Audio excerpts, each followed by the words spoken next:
Hello, welcome back to the Villa View. Another championship preview for you today, so without further ado, here's on to Matt to set the ball rolling. Preston North End. Often nicknamed the Lily-Whites, they were formed in 1880, making them one of the most original sides in the Football League alongside Aston Villa. This will be their second season back in the Championship after being promoted from League One 2 years ago. They finished 11th last time out and they'll be hoping for an even better season as they look to kick on even more.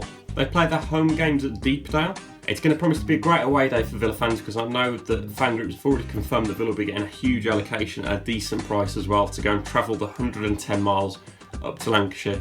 They are managed by the ex-Aston Villa player Simon Grayson, which adds an extra bit of spice to the tie. And also their key player is an ex-Aston Villa Academy graduate in Daniel Johnson. He's been in such an important figurehead for that side already at such a young age. It'll be interesting to see how much he kicks on for this season, especially when he faces Aston Villa. Queen's Park Rangers. Not my favourite side due to one of my mates, Dean Spencer, but their nickname is the Hoops, and QPR were founded in 1886. And this is currently their second consecutive season in the Championship after getting relegated a few years ago after spending an awful lot of money.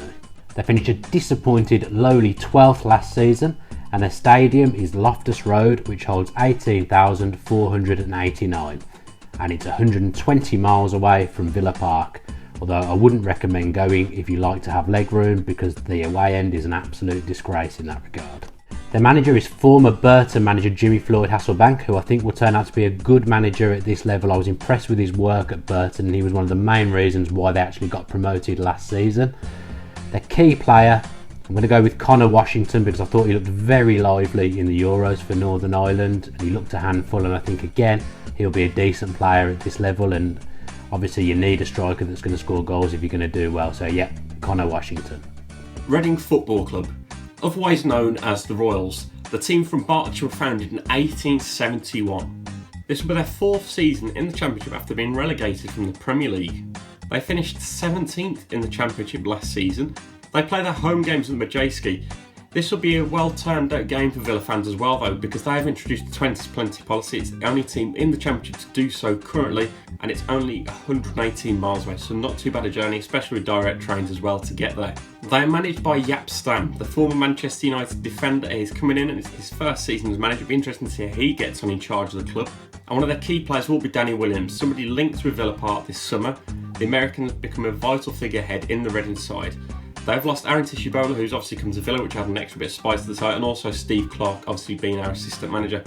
From Rotterdam to Rotherham. Nicknamed the Millers, they were founded in 1925 and this is their third season in a row in the Championship.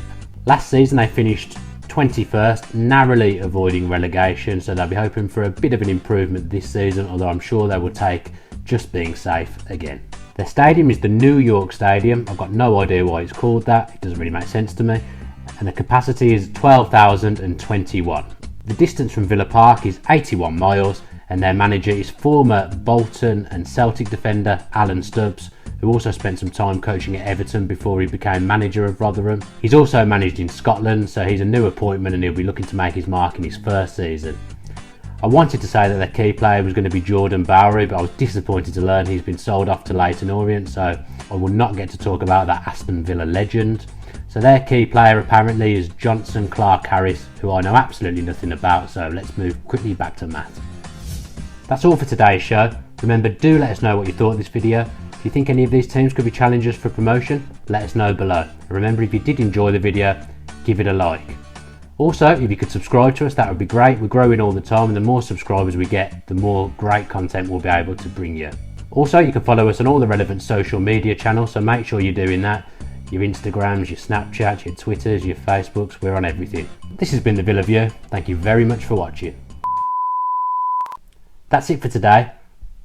Oh God, what am I saying? I am terrible at these. That's it for today. That's it for today. We're on all the different relevant social media channels, so look us up. No, blah, blah, blah. I can't remember what I've got to say. You're gonna have a field day with this.